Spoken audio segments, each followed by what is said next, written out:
Eits, sebelum masuk ke dalam alur ceritanya, terlebih dahulu Mimin ingin menyampaikan sesuatu nih. Nah, kabar gembira bagi teman-teman yang ingin menonton novel genre salah paham yang berasal dari Novika. Soalnya Mimin telah mengupload videonya di halaman Traktir Mimin. Namun saat ini Mimin masih menyediakan dua folder dengan judul yang berbeda, yaitu Daniel Steiner dan juga Amael Jericho. Dan sekedar info tambahan, adegan 18 plus dari novel Amael Jericho telah Mimin ceritakan secara eksplisit.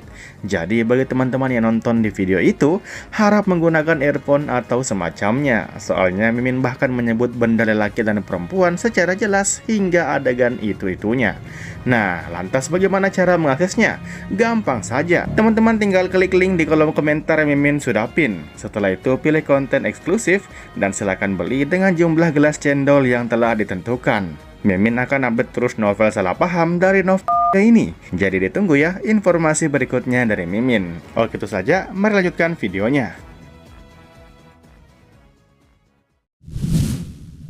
Perilaku Wu Mingbai yang ingin diam-diam tetap tinggal sebenarnya masih berada dalam perkiraan Subei. Jika kelompok protagonis tidak membuat masalah, mereka tidak akan disebut protagonis. Keinginan Wu Mingbai untuk tinggal memang mengejutkan, tetapi sekaligus masuk akal. Namun, bisa diperkirakan bukan berarti bisa diterima. Mu Tieren langsung menolak dengan sikap sangat serius. Ia menegaskan bahwa tinggal diam-diam tanpa sepengetahuan para guru sama sekali tidak menjamin keselamatan. Ia menyatakan akan mengawasi Wu Mingbai dengan ketat dan memastikan ia kembali bersama rombongan. Begitu Mu Tieren berbicara, Wu Mingbai langsung sadar bahwa ia salah langkah. Ia lupa bahwa topik ini seharusnya tidak dibahas di depan Mu Tieren, sang ketua kelas yang paling menjunjung aturan. Penyesalan sudah terlambat. Mu Tieren jelas berniat mengawasinya dengan ketat, dan meskipun yang lain ingin membantu, tidak ada yang bisa mereka lakukan. Semua hanya bisa menatap Wu Mingbai dengan ekspresi tak berdaya dan memilih menyerah. Namun, protagonis tetaplah protagonis. Karena cara diam-diam tidak berhasil, Wu Mingbai dengan keras kepala menghubungi Wu Jin, lalu langsung berurusan dengan kepala sekolah. Entah bagaimana, ia berhasil mendapatkan izin resmi dari kepala sekolah untuk tinggal secara terbuka. Tak seorang pun tahu bagaimana ia meyakinkan kepala sekolah. Saat mengetahui Wu Mingbai benar-benar boleh tinggal, semua orang terkejut. Beberapa bahkan menyesal tidak ikut ribut, mungkin mereka juga bisa tinggal. Namun apapun pikiran mereka, yang harus pergi tetap harus pergi. Efisiensi Endless Ability Academy sangat tinggi.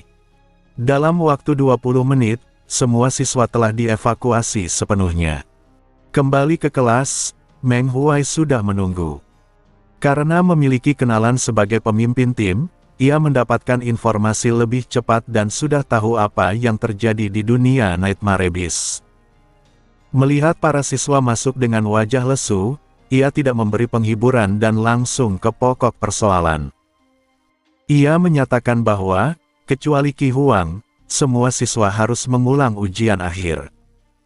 Soal ujian akan diumumkan 3 hari lagi, dan mereka diminta menyiapkan mental. Topik ini langsung menarik perhatian. Dengan wajah pahit, Ai Baozu tidak bisa menahan diri dan berkata bahwa mereka sudah menyelesaikan setengah ujian. Ia tidak berlebihan. Karena kerja sama 5 orang berjalan lancar, progres mereka sangat cepat. Lebih dari 200 Nightmare Abyss telah mereka kalahkan. Mendengar ujian harus diulang, reaksinya sangat keras. Meng Huai tetap tidak bergeming. Jika ujian tidak selesai sepenuhnya, maka tidak dihitung. Ia menambahkan bahwa bahkan Wu Mingbai yang sudah menyelesaikan ujiannya pun harus mengulang. Mendengar itu, semua orang penasaran dan bertanya alasannya, karena bahkan Qi Huang dikecualikan. Meng Huai menjelaskan bahwa tidak semua peserta elemen tanah menyelesaikan ujian mereka. Demi kemudahan penilaian dan peringkat, seluruh departemen elemen tanah harus mengulang. Mendengar itu, Tak ada lagi yang membantah. Jika Wu Mingbai saja harus mengulang, keluhan mereka tidak berarti apa-apa. Meng Huai kemudian menyuruh mereka pulang dan mengatakan bahwa besok libur. Semua saling bertukar pandang. Su Bei menjadi orang pertama yang pergi, dan kali ini tidak ada yang menghentikannya karena semua tenggelam dalam pikiran masing-masing. Su Bei pergi makan di poin sistem kafeteria, kembali ke asrama, lalu membuka ponselnya. Awalnya ia ingin menunggu hingga 2 chapter manga terbarui, tetapi karena punya waktu luang, ia memutuskan untuk membaca lebih dulu. Manga dimulai seperti biasa dengan kabar ujian akhir. Ujian budaya hanya disinggung sekilas, karena fokus manga adalah ability. Penulis tidak menampilkan nilai secara langsung, tetapi menyiratkan peringkat melalui dialog karakter lain. Peringkat ujian kali ini adalah Si Zhaohua, Qi Huang, Su Bei, lalu Lan Subing. Banyak komentar kagum, heran melihat nilai Su Bei yang selalu tinggi, dan menyadari bahwa Mo Xiaotian kali ini tidak berada di posisi terbawah. Untuk ujian ability, Su Bei awalnya mengira sorotan hanya akan ada pada ujian elemen tanah Wu Mingbai. Namun, penulis justru menambahkan konten penting lain. Ditampilkan percakapan antara kepala sekolah Wudi dan Direktur Li, yang menentang keras keputusan mengirim siswa ke dunia Nightmare Abyss untuk ujian akhir. Ia menilai risikonya terlalu besar, bahkan dengan perjanjian hidup dan mati sekalipun. Di bawah tekanan, Wudi akhirnya mengungkap alasan sebenarnya, Akademi ingin menguji, tanpa menarik kecurigaan Nightmare Abyss, metode apa yang paling memungkinkan untuk membersihkan fragmen meteorit di dunia Nightmare Abyss. Mengirim pengguna ability dewasa akan langsung memancing kecurigaan Nightmare Abyss tingkat tinggi, sedangkan mengemasnya sebagai ujian akhir jauh lebih masuk akal, meskipun mempertaruhkan keselamatan siswa. Bagian komentar pembaca pun ramai, memperdebatkan etika keputusan tersebut. Setelah itu, manga menampilkan berbagai lokasi ujian. Su Bei langsung menuju bagian Wu Mingbai. Di sana ditunjukkan metode Wu Mingbai menggunakan elemen tanah untuk memadatkan debu dan kerikil menjadi bongkahan besar lalu membuangnya, menguji kemampuan multitasking. Metode lain juga ditampilkan. Ada yang membuat armor tanah untuk mencegah debu menempel, lulus ujian, tetapi tidak membantu tujuan akademi. Dari semua metode, hanya 3 yang benar-benar berguna untuk membersihkan fragmen meteorit, metode Wu Mingbai. Metode meningkatkan daya lekat tanah agar meteorit menempel pada permukaan. Dan metode mengubah struktur debu dan kerikil menjadi zat lain, seperti kaca. Metode terakhir sangat menarik.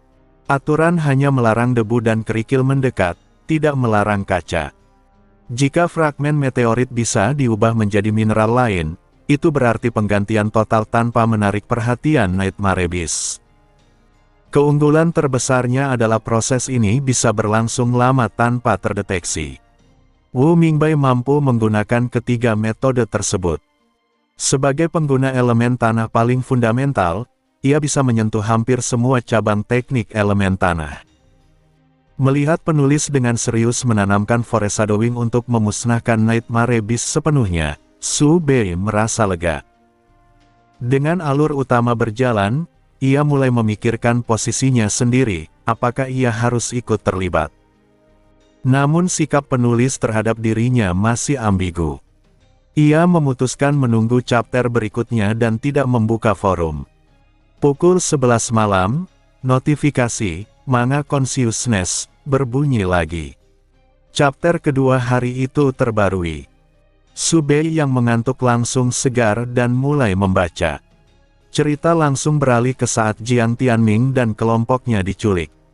Dijelaskan bahwa pelarian mereka sangat bergantung pada ability Sucubus milik Wu Jin. Begitu mereka terlempar keluar barrier, Wu Jin langsung mengaktifkan ability-nya, memikat semua Nightmare Abyss untuk sesaat, lalu menggunakan kemampuan No Presence kelompok untuk kabur.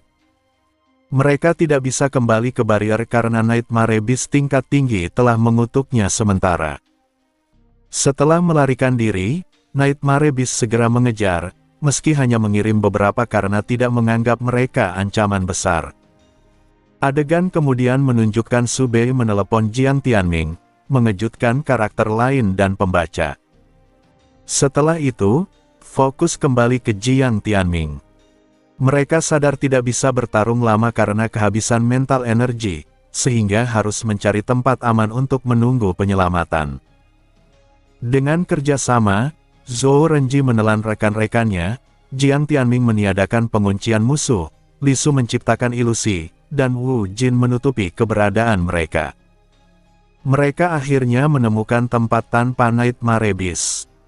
Cerita lalu beralih ke Wu Mingbai dan menjelaskan bagaimana ia meyakinkan kepala sekolah, hanya ia yang bisa memahami sinyal rahasia Jiang Tianming dan Lan Subing. Jika ia tidak ada, kesempatan penyelamatan bisa hilang. Setelah evakuasi, 1 jam kemudian panggilan Jiang Tianming datang. Guru-guru segera menyiapkan teleportasi. Di bawah pengawasan Nightmare Beast tingkat tinggi, Lei Zhen menghapus barrier dan memindahkan semua orang. Namun saat tiba, Jiang Tianming dan yang lain tidak ada, hanya sebuah ponsel tertinggal. Wu Mingbai membuka ponsel itu dan menemukan catatan, Nightmare Beast tiba, 23:26. Ia memastikan itu adalah koordinat. Meski para guru bingung menentukan arah, pembaca tahu bahwa arah, utara, ditentukan oleh arah atas ponsel, metode yang pernah digunakan sebelumnya. Dengan petunjuk itu, para guru akhirnya menemukan Jiang Tianming dan kelompoknya, membantu mengusir Nightmare Beast, dan cerita ditutup dengan interaksi ringan kelompok protagonis. Namun Su Bei merasa ada yang janggal. Tidak ada perkembangan besar alur utama. Saat membaca ulang, ia menyadari satu hal, penggambaran Nightmare Beast kali ini terlalu rinci, jauh lebih detail dari biasanya. Pertanyaannya, apakah itu hanya pengisi halaman, atau pertanda sesuatu yang lebih besar? Dengan kecurigaan yang muncul dari chapter sebelumnya, Su Bei meneliti dengan saksama bagian-bagian manga yang menampilkan Nightmare Beast. Ia segera menyadari bahwa penulis benar-benar memberi perhatian khusus pada penggambaran mereka. Ability para Nightmare Beast tersebut memiliki satu kesamaan yang mencolok, semuanya adalah Nightmare Beast berelemen tanah. Nightmare Beast dan pengguna ability manusia memiliki banyak kemiripan, termasuk sistem klasifikasi ability. Nightmare Beast tingkat rendah biasanya hanya memiliki penguatan tubuh, seperti peningkatan kekuatan, kecepatan, atau pertahanan. Pada Nightmare Beast tingkat menengah dan tinggi, variasi ability jauh lebih beragam. Sama seperti manusia, ability elemen adalah yang paling umum. Dari 5 elemen utama, distribusinya biasanya relatif seimbang. Karena itu, kemunculan begitu banyak Nightmare Beast elemen tanah sekaligus hanya mungkin disebabkan oleh 2 hal. Kemungkinan pertama, Nightmare Beast tingkat tinggi dengan sengaja membawa kelompok Nightmare Beast elemen tanah ini untuk tujuan tertentu. Kemungkinan kedua, proporsi Nightmare Beast elemen tanah di dunia Nightmare Beast memang telah melampaui elemen lain secara signifikan. Apapun jawabannya, hal ini jelas tidak normal dan merupakan bentuk foreshadowing dari penulis. Jika kemungkinan pertama benar, maka alasannya cukup jelas. Elemen tanah adalah ability yang sangat sensitif dalam alur cerita ini. Manusia mengadakan ujian akhir di dunia Nightmare Beast bukan demi ujian itu sendiri, melainkan untuk mencari cara membersihkan fragmen meteorit dan memusnahkan Nightmare Beast sepenuhnya. Dengan membawa banyak Nightmare Beast elemen tanah, pihak Nightmare Beast kemungkinan telah mencurigai atau setidaknya meragukan niat Endless Ability Academy.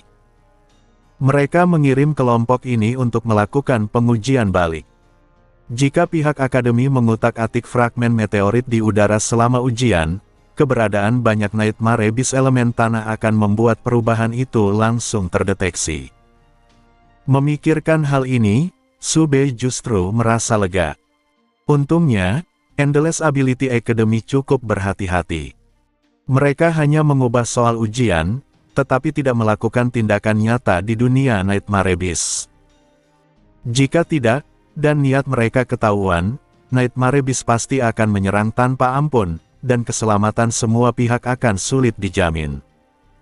Namun, jika kemungkinan kedua yang benar, maka maknanya jauh lebih mengkhawatirkan. Ketidakseimbangan 5 elemen menandakan adanya perubahan mendasar di dunia Nightmare Abyss. Apakah ini berkaitan dengan meteorit? Ataukah pemerintah ability sudah menyadarinya? Subei lebih memilih kemungkinan pertama, meski tetap berbahaya. Setidaknya, itu masih dalam batas yang bisa dipahami. Ia lalu membuka forum.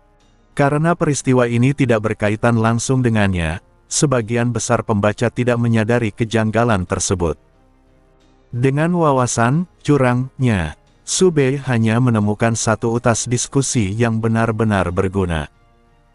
Dalam utas itu, seorang pengguna forum menunjukkan bahwa dari 6 Nightmare Abyss yang mengejar Jiang Tianming dan kelompoknya, 4 adalah elemen tanah. Diskusi berkembang, sebagian menganggap itu sekadar pengisian halaman, sebagian lain menduga foreshadowing. Ada yang mengaitkannya dengan Wu Mingbai, ada pula yang berspekulasi bahwa Nightmare Abyss sengaja mengirim elemen tanah untuk memantau upaya manusia membersihkan meteorit. Namun, sebuah komentar penting muncul. Jika tujuan mereka adalah memantau, seharusnya Nightmare Abyss elemen tanah itu tetap berada di luar barrier, bukan ikut mengejar Jiang Tianming dan yang lain. Saat pengejaran terjadi, orang-orang Endless Ability Academy bahkan belum pergi. Komentar itu menyadarkan Subei. Jika Nightmare Abyss elemen tanah bisa dikirim untuk mengejar secara acak, berarti peran mereka tidak berbeda dengan Nightmare Abyss lain.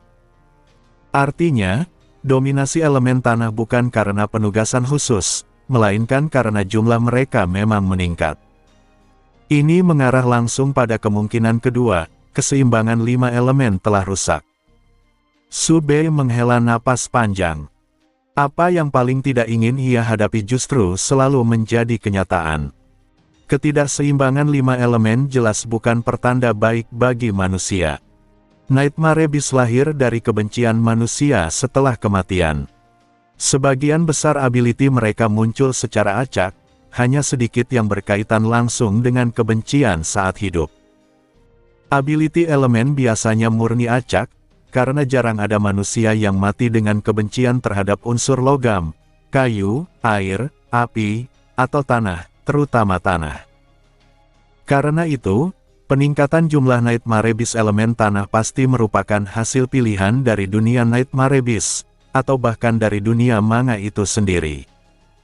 Dan pilihan itu pasti bermakna. Subei langsung mengaitkannya dengan meteorit. Semua petunjuk sebelumnya berujung ke sana. Peningkatan elemen tanah jelas merupakan kabar buruk bagi manusia, dan kabar buruk itu hampir pasti berhubungan dengan meteorit. Dengan petunjuk yang terbatas, pemikirannya hanya sampai di situ. Namun Subei bukan tipe yang terjebak di jalan buntu. Jika satu arah tertutup, ia akan mencari arah lain. Jika peningkatan Nightmare Abyss elemen tanah adalah hal buruk, maka menemukan cara untuk mengubah situasi tersebut tidak mungkin salah.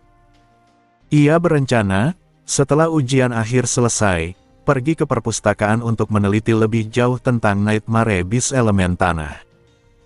Apapun skema atau foreshadowing yang disiapkan penulis, ia berniat menghancurkannya dari akarnya.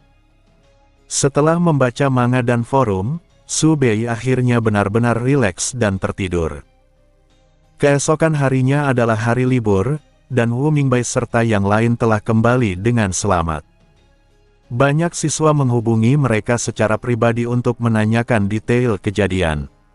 Subei, yang sudah mengetahui semuanya dari manga, menyadari bahwa Jiang Tianming dan kelompoknya sama sekali tidak menyadari anomali elemen tanah, sehingga ia tidak tertarik ikut berdiskusi. Setelah 1 hari istirahat lagi, pada hari ketiga, isi ujian akhir pengganti akhirnya diumumkan. Kali ini, ujian tidak dilakukan di dunia Nightmare Abyss, melainkan di akademi. Ada 3 pilihan: mengalahkan 100 Nightmare Beast tingkat rendah dalam batas waktu, mengikuti misi melawan Nightmare Beast tingkat menengah, atau mengalahkan 1 Nightmare Beast tingkat tinggi. Tingkat kesulitan menentukan nilai maksimum, opsi pertama hingga 70, kedua hingga 90, dan yang terakhir bisa mencapai 100. Di kelas S, Su Bei, Jiang Tianming, Lan Subing, Wu Mingbai, Shi Zhaohua, dan Qi Huang memilih opsi mengalahkan Nightmare Beast tingkat tinggi. Siswa lain memilih misi tingkat menengah. Pilihan ini penting karena dalam kompetisi dunia Akademi Ability musim panas nanti, hanya mereka yang memilih ujian tingkat tertinggi dari kelas S tahun pertama yang berhak menjadi kandidat cadangan. Inilah alasan Su Bei memilih opsi tersebut. Ia tidak perlu aktif di alur cerita berikutnya, tetapi ia tidak boleh absen. Hanya dengan berada di dalam permainan, ia bisa bereaksi kapan saja. Mengalahkan Nightmare Beast tingkat tinggi bukan lagi hal sulit baginya. Selama ia bisa mengubah takdir lawan terlebih dahulu, hasil akhirnya sudah pasti. Secara teori, pertahanannya memang lemah, dan jika kecepatannya tidak cukup, ia bisa berada dalam bahaya. Namun ia sama sekali tidak khawatir. Jika tidak sempat mengubah takdir lawan, ia bisa mengubah takdirnya sendiri. Selama jarum besar pada kompas takdirnya stabil, ia bisa mundur atau menyesuaikan diri sebelum bahaya benar-benar datang. Paling buruk, ia hanya akan mengalami luka berat akibat perubahan keberuntungan mendadak. Ujian dimulai dengan pertarungan melawan Nightmare Beast tingkat tinggi. Pesertanya hanya sekitar 30 orang. Mahasiswa tingkat 3 tidak terkejut melihat Su Bei dan yang lain. Mereka sudah terbiasa dengan dominasi kelas S, dan kelas S tahun pertama yang mampu menyamai mereka hanyalah bukti munculnya generasi jenius baru. Shi Zhaohua maju pertama. Pertarungannya penuh kekuatan dan keindahan. Ability Angel-nya memadukan estetika dan daya hancur, dan bahkan melawan musuh kuat, gerakannya tetap elegan. Peserta berikutnya bertarung satu persatu, semuanya menampilkan kekuatan luar biasa. Kecuali Su Bei. Pertarungannya terasa aneh. Ia hampir tidak melakukan apapun, hanya melempar satu gear, dan Nightmare Beast langsung tumbang. Selain kelas S, para penonton dari tingkat atas kebingungan. Mereka bahkan tidak sempat memahami apa yang terjadi. Bagi Su Bei, serangan itu tampak sederhana, tetapi sebenarnya menghabiskan banyak mental energi. Ia telah diam-diam menurunkan jarum besar takdir Nightmare Beast ke titik terendah, menggeser jarum kecil miliknya ke kiri ekstrim, lalu menggunakan Destiny Gear dan skill instan untuk mengakhiri pertarungan. Melihat hasilnya, Su Bei tidak bisa menahan rasa puas. Perkembangannya adalah yang paling signifikan di antara mereka semua. Saat ia menunggu sendirian, seorang senior berambut biru mendekatinya dan mengajaknya bergabung dengan sebuah guild. Ia mengira Su Bei tidak punya teman. Su Bei menolak dengan sopan, tetapi sang senior salah paham dan terus membujuk, memperkenalkan Long River Guild sebagai salah satu guild terkuat di negara itu. Untuk mengakhiri kesalahpahaman, Su Bei memanggil Shi Zhaohua, Wu Mingbai, dan Qi Huang. Percakapan santai mereka menunjukkan kedekatan yang jelas. Barulah senior tersebut memahami situasinya dan pergi dengan tenang. Sementara itu, Wu Mingbai mengundang mereka semua berkunjung ke kerajaan Yafei saat liburan musim panas. Shi Zhaohua menyambutnya dengan antusias. Mendengar nama Yafei, Su Bei teringat bahwa dewa pelindung kerajaan itu memiliki kekuatan memindahkan gunung dan mengisi laut, dan keluarga kerajaan Yafei dikenal dengan ability elemen tanah. Ia menduga di sanalah mungkin tersimpan jawaban tentang ketidakseimbangan 5 elemen. Dengan kelompok protagonis ada di sekitarnya, ia tidak khawatir soal akses. Sisanya bergantung pada kemampuannya sendiri. Su Bei mengangguk dan menyatakan kesediaannya. Di kejauhan, Dua senior dari Long River Guild membicarakan kejadian itu. Mereka mengakui bahwa Subei memang kuat, tetapi mereka sendiri juga tidak lemah. Dengan atau tanpa Subei, mereka tetap percaya diri melangkah ke masa depan. Ujian akhir yang tidak termasuk dalam alur utama berakhir dengan cepat. Seluruh siswa kelas S menyelesaikannya dengan sempurna dan memperoleh nilai tertinggi sesuai tingkat ujian masing-masing. Hasil ini sepenuhnya wajar. Mereka yang memilih tingkat tertinggi memiliki kepercayaan diri dan kekuatan yang sepadan, sementara mereka yang memilih tingkat menengah tidak mungkin gagal. Jika sampai gagal, itu hanya akan mencoreng reputasi kelas S. Pada hari terakhir tahun pertama, Meng Huai menyampaikan kabar yang bercampur baik dan buruk mengenai hasil hukuman bagi fiksi Holy Land. Perbedaan sikap di dalam fiksi Holy Land kini terlihat jelas. Faksi konservatif menerima hukuman paling berat, hukuman mati atau penjara seumur hidup. Berkolaborasi dengan Nightmare Beast adalah pelanggaran yang tidak dapat ditoleransi, dan fakta bahwa sebagian masih dibiarkan hidup sudah merupakan bentuk keringanan mengingat skala kejahatan mereka. Faksi radikal bernasib sedikit lebih baik. Mereka tetap dijatuhi hukuman penjara, tetapi hanya sedikit yang mendapat hukuman seumur hidup. Hukuman teringan memungkinkan mereka bebas setelah 1 tahun dan kembali ke fiksi Holy Land. Tujuan mereka memang tidak benar, tetapi tindakan mereka tidak menimbulkan dampak besar atau kerugian nyata, sehingga hukumannya lebih ringan. Yang menerima hukuman paling ringan adalah faksi netral. Mereka hanya diwajibkan membayar denda. Namun jumlah dendanya sangat besar, hampir menguras seluruh tabungan fiksi Holy Land selama bertahun-tahun. Dana tersebut akan diserahkan kepada Perserikatan Bangsa-Bangsa untuk digunakan bagi para pengguna ability. Si Zhaohua kemudian menanyakan nasib fiksi Holy Land itu sendiri. Masalah ini tidak menyentuh kepentingan keluarga Si dan memiliki implikasi luas, sehingga bahkan keluarga besar seperti Si tidak memiliki banyak informasi orang dalam. Ia tahu satu hal yang paling berharga dari fiksi Holy Land bukanlah harta atau bakat ability, melainkan fiksi Holy Land itu sendiri. Berkat tindakan Subei yang tepat waktu, pulau fiksi tidak tenggelam ke laut. Tidak ada kerusakan, dan seluruh keajaiban pulau itu tetap utuh. Nilainya sebagai sumber daya tidak terbantahkan dan nyaris tak terbatas. Meng Huai menjelaskan bahwa fiksi Holy Land tetap menjadi milik faksi netral. Selama mereka membayar denda, mereka diizinkan kembali. Mendengar ini, hampir semua orang selain Si Zhaohua terkejut. Ini adalah keuntungan yang luar biasa, bagaimana mungkin pihak berwenang rela melepas manfaat sebesar itu? Melihat ekspresi tenang Si Zhaohua, Ai Baozu bertanya apakah ia sudah menduga hasil ini. Si Zhaohua mengangguk dan menjelaskan bahwa alasan utamanya kemungkinan besar karena pihak-pihak terkait tidak bisa mencapai kesepakatan. Fiksi Island tidak mudah dibagi. Nilai sumber dayanya tidak merata, dan pembagian keuntungan secara adil hampir mustahil. Menentukan siapa yang menjadi pemilik utama akan menimbulkan konflik besar. Ketika tidak ada kesepakatan, hasil terbaik bagi semua pihak justru adalah tidak ada yang mendapatkannya. Selain itu, fiksi Holy Land juga tidak sepenuhnya tak berdaya. Selama bertahun-tahun, mereka telah membangun koneksi dengan banyak tokoh berpengaruh. Kesalahan besar mereka memang fatal, tetapi hubungan lama itu tidak sepenuhnya hilang nilainya.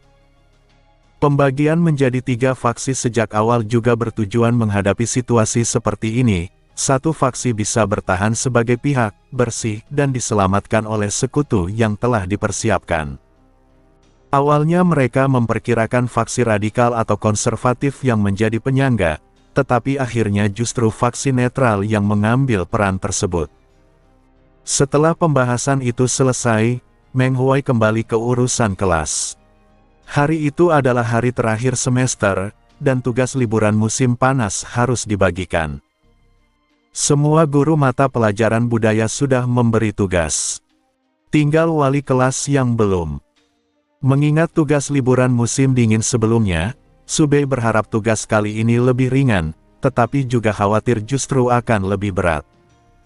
Memasuki different space bukan lagi hal sulit bagi mereka, sehingga mempertahankan pola lama mungkin bukan hal buruk. Meng Huai akhirnya menyatakan bahwa tugas musim panas cukup sederhana, setiap siswa harus mengalahkan 3 Nightmare Beast tingkat tinggi. Metode bebas, boleh berkelompok atau solo. Namun saat semester dimulai, mereka harus menyerahkan total 42 video sebagai bukti. Begitu mendengar tugas tersebut, wajah seluruh kelas langsung muram. Mengalahkan Nightmare Beast tingkat tinggi di luar tidak mudah, terutama karena sulit menemukannya. Pemerintah ability aktif membersihkan ancaman, sehingga Nightmare Beast tingkat tinggi jarang berkeliaran. Misi yang ada biasanya langsung direbut oleh guild besar. Pilihan termudah adalah high level different space, tetapi Nightmare Beast di sana jauh lebih kuat dan memiliki keuntungan medan. Alternatif lainnya adalah dunia Nightmare Beast, tetapi pemerintah tidak mengumumkan lokasi pintu masuknya. Sebelum ada yang sempat mengeluh, Meng Huai dengan senyum licik menambahkan bahwa siapapun yang gagal menyelesaikan tugas akan dikeluarkan dari kelas S di awal semester. Ia bahkan mengatakan sedang mempertimbangkan siapa yang akan dieliminasi. Ucapan itu langsung menyadarkan Subei sepenuhnya. Ia hampir lupa bahwa kelas S seharusnya hanya berisi 10 orang. Direktur Li pernah mengatakan bahwa 5 orang akan tersingkir. Ia sempat berharap hal itu akan dibiarkan berlalu, tetapi kini jelas tidak demikian. Meski begitu, Subei sama sekali tidak khawatir. Setelah sadar sesaat, ia kembali merasa mengantuk. Sejak ujian akhir, ia terus membaca dan meneliti Nightmare Beast elemen tanah. Ia memang memiliki rencana menanyakan hal ini kepada Dewa Pelindung Kerajaan Yafei, tetapi belum tentu mendapat jawaban. Berbeda dengan Subei, siswa lain merasakan tekanan besar. Kekuatan mereka memang jauh di atas kelas lain, tetapi jika dibandingkan dengan sesama kelas S, beberapa merasa tidak aman. Setelah cukup menekan mental mereka, Meng Huai akhirnya menyampaikan kabar baik. 6 siswa yang memilih ujian Nightmare Beast tingkat tinggi, Subei, Jiang Tianming, Lan Subing, Wu Mingbai, Si Zhaohua, dan Qi Huang, ditetapkan sebagai kandidat cadangan untuk kompetisi dunia. Meski jarang turun bertanding, kesempatan menyaksikan langsung tetap sangat berharga. Jiang Tianming lalu bertanya tentang mekanisme kompetisi dunia. Meng Huai menjelaskan bahwa setiap negara dapat mengirim 2 tim, tim utama dan tim cadangan. Negara mereka selalu mengirim peringkat 1 dan 2 dari kompetisi 3 akademi. Tim utama langsung masuk babak kedua, sementara tim cadangan harus melalui babak seleksi. Setelah itu, pertandingan berlangsung 1 lawan 1 dengan aturan yang diumumkan pada hari pertandingan. Tentang hadiah, Meng Huai hanya menjelaskan secara umum bahwa PBB, pemerintah ability, dan akademi masing-masing akan memberi hadiah. Bahkan peringkat ketiga pun mendapat imbalan besar. Setelah menyampaikan jadwal kompetisi dan menegaskan bahwa semua peserta harus datang 2 hari lebih awal, Meng Huai menutup kelas. Begitu ia pergi, kelas langsung ramai membahas pembagian kelompok untuk tugas musim panas. Akhirnya, mereka membagi 14 orang menjadi 3 kelompok, masing-masing dengan setidaknya 1 siswa yang memiliki akses mudah ke Nightmare Beast tingkat tinggi. Liburan musim panas pun dimulai. Semua siswa pulang ke rumah, termasuk Subei. Beberapa hari berikutnya berjalan tenang. Subei tahu meskipun hanya sebagai cadangan, Jiang Tianming dan yang lain kemungkinan besar akan bertanding. Ia sendiri berniat menghindari tampil jika memungkinkan. Menjelang 2 hari sebelum kompetisi dunia, mereka kembali ke akademi. Selain kelas S, anggota Dewan Siswa juga hadir. Kapten tim adalah Mu Yun Fan, yang kini telah lulus. Ia memperkenalkan bahwa Presiden Dewan Siswa sekarang adalah Feng Manman. Tak lama kemudian, Feng Manman datang bersama Direktur Li, yang memperkenalkan diri sebagai Li Minhua, pemimpin tim kompetisi dunia. Ia menegaskan dua aturan, jangan membuat masalah dan raih hasil yang baik. Ia membagikan pin lencana akademi yang memiliki fungsi perekam audio dan video secara real-time. Setelah semua mengenakan pin tersebut, rombongan berkumpul di lingkaran teleportasi dan berangkat menuju bandara. Di pesawat, Su Bei menanyakan ability seorang senior botak bernama He Sang. Zhang Sheng menjelaskan bahwa ability-nya adalah Instan Buddha, sebuah ability transformasi. Semua orang mengangguk setuju, meskipun ekspresi mereka menyiratkan keterkejutan. Senior botak itu benar-benar bernama He Sang, nama yang sepenuhnya sesuai dengan penampilannya. Melihat reaksi mereka, Zhang Sheng langsung memahami apa yang membuat mereka terkejut. Ia tersenyum sambil mengangkat kedua tangan dan berkata bahwa mereka boleh menebak ability miliknya juga. Jika tebakan mereka benar, ia akan memperkenalkan ability dua anggota utama tim lainnya. Selain dirinya dan Mu Yunfan, dua anggota utama lainnya adalah seorang senior berambut coklat dari Dewan Siswa serta seorang gadis kecil yang tampak berusia 12 atau 13 tahun. Meski usia Jiang Tianming dan yang lain juga masih 15 atau 16, mereka terlihat jauh lebih tinggi dibandingkan gadis itu. Sejak awal, semua orang sebenarnya penasaran dengan gadis kecil tersebut. Namun, kecuali Mo Xiaotian yang terkenal kurang peka, tidak ada yang berani bertanya. Mereka tahu kehadirannya pasti memiliki alasan tersendiri, dan pertanyaan sembarangan bisa menyinggung perasaannya. Karena itu, rasa ingin tahu mereka ditahan. Kesempatan yang diberikan Zhang Sheng terasa pas.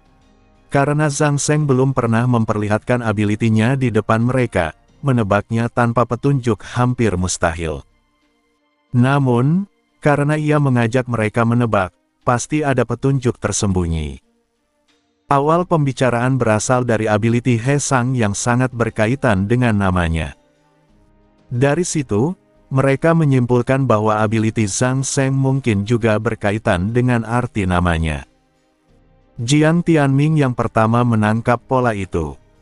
Dengan ketenangannya yang khas protagonis shonen, ia berhenti sejenak lalu bertanya dengan ragu apakah ability Zhang Sheng berhubungan dengan belajar.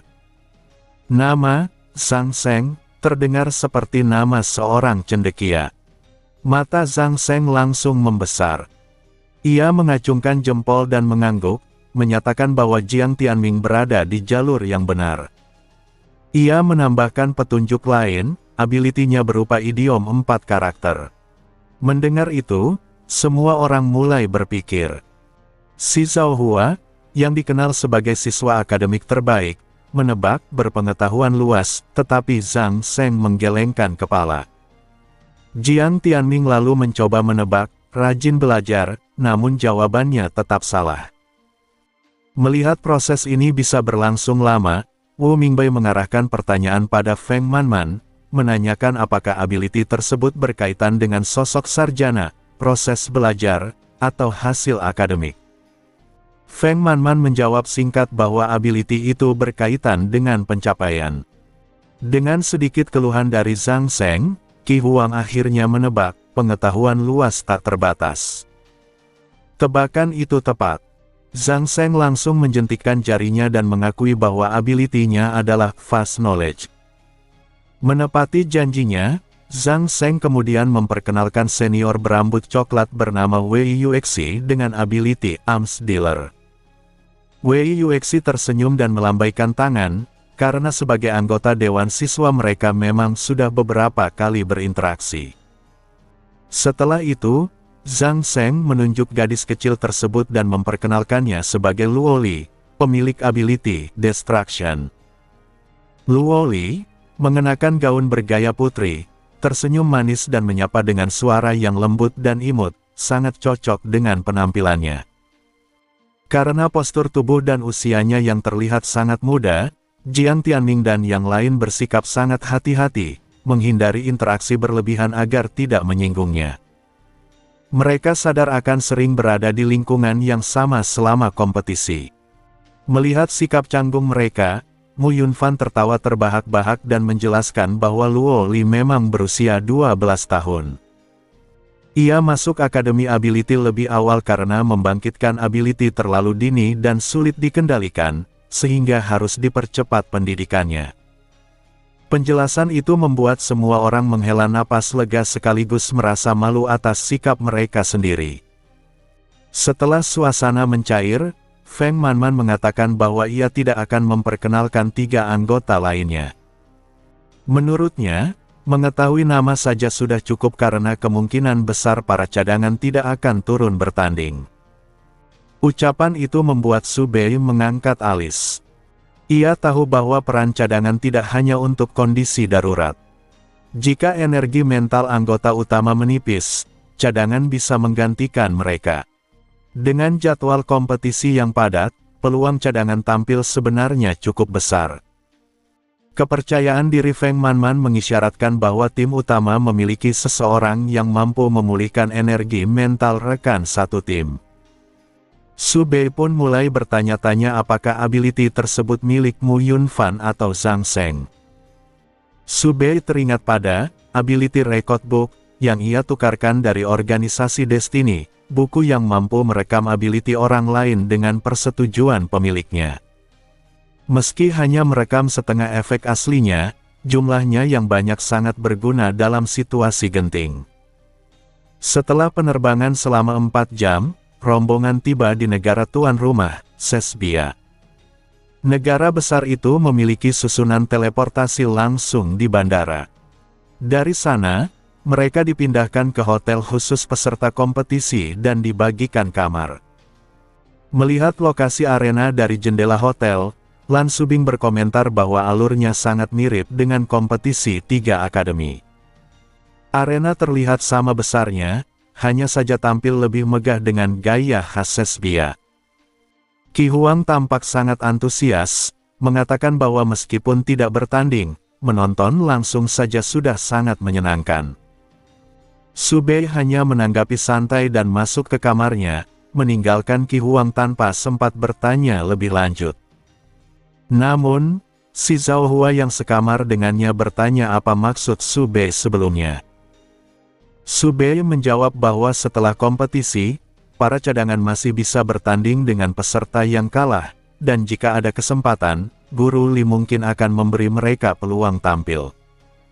Si Zhao Hua merasa jawaban itu menyembunyikan makna lain, tetapi tanpa bukti, ia tidak melanjutkan. Ia lalu menanyakan rencana 2 hari sebelum kompetisi dimulai. Su Bei mengatakan akan beristirahat hari itu dan berjalan-jalan ke kota esok hari. Sikap santai Su Bei membuat si Zhao Hua mengira ia terlalu banyak berpikir. Namun, Su Bei sebenarnya yakin bahwa Jiang Tianming dan yang lain tidak akan langsung bertanding. Dari sudut pandangnya sebagai seseorang yang memahami pola manga, konflik besar biasanya muncul di tengah atau akhir kompetisi, bukan di awal. Pembicaraan kemudian beralih ke hasil kompetisi sebelumnya. Si Zhao Hua menyebut bahwa juara tahun lalu adalah kerajaan Yafei. Ia menjelaskan bahwa mereka menang dengan menggunakan combo skill 5 orang elemen tanah untuk memanggil dewa pelindung. Su Bei langsung memahami bahwa strategi itu hampir seperti kecurangan, meskipun masih berada dalam aturan. Namun, ia juga menyadari bahwa keberhasilan yang sama belum tentu terulang, karena strategi tersebut kini sudah diketahui dan mudah digagalkan. Si Zhao Hua menambahkan bahwa untungnya Wu Mingbai tidak ikut bertanding. Jika kerajaan Yafei kalah telak sementara Wu Mingbai menang bersama tim negara lain, hal itu bisa memicu gejolak politik dan membuat para pewaris Yafei waspada. Ucapan itu membuat Su Bei berpikir lebih serius. Ia tahu Wu Mingbai pasti akan turun ke arena, dan konflik di kerajaan Yafei kemungkinan besar akan menjadi alur sampingan besar berikutnya. 2 hari berikutnya berjalan relatif tenang. Beberapa gesekan kecil terjadi antar peserta muda yang sama-sama arogan, tetapi semuanya berhasil diredam oleh para guru. Kejutan kecil muncul ketika mereka bertemu Elvis dan Tiffany dari Alpha Ability Academy, teman lama dari program pertukaran. Meski berasal dari akademi rival, mereka makan bersama sebelum kompetisi dimulai. Elvis menjelaskan bahwa tim mereka adalah tim cadangan dan baru saja menyelesaikan babak eliminasi.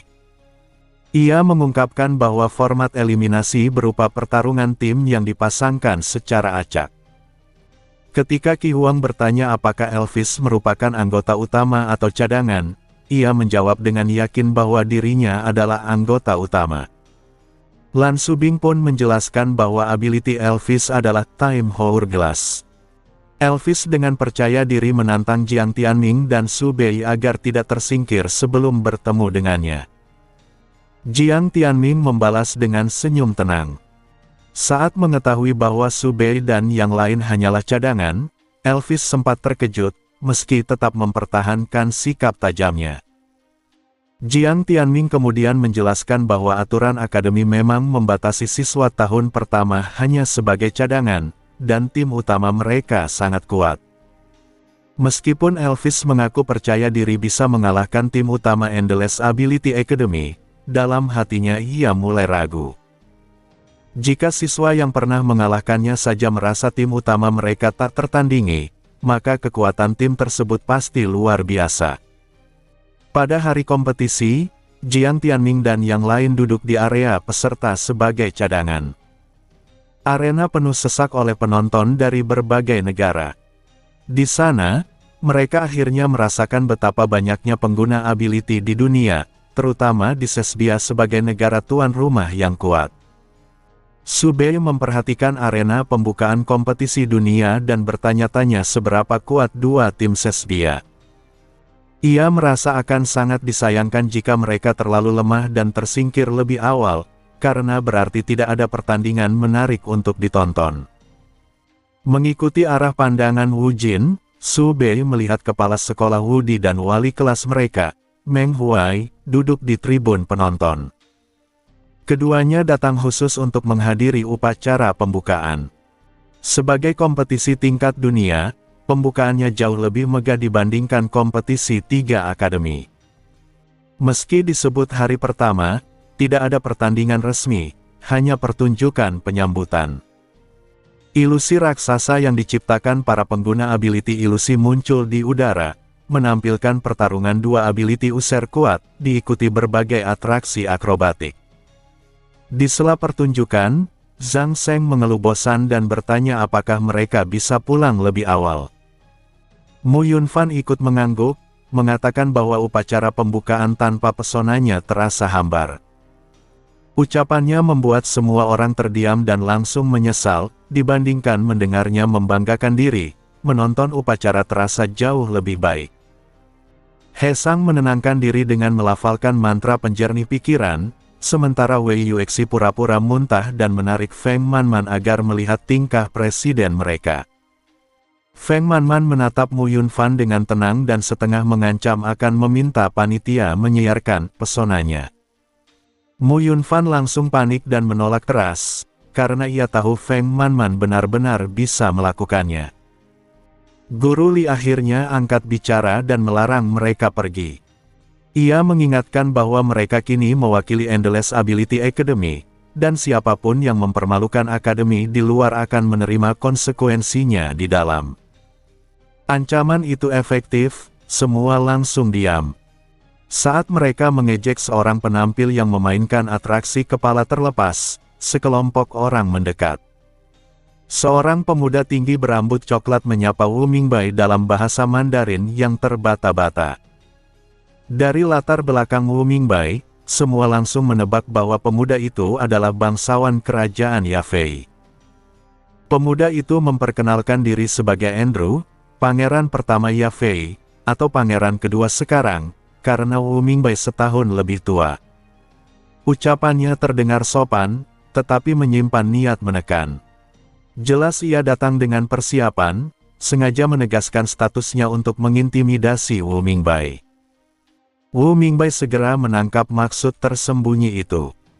Ia membalas dengan senyum cerah, menyebut Andrew sebagai adik kecil, dan memuji ayah mereka karena memasukkan Andrew ke dalam tim, secara halus menyindir status dan nepotismenya.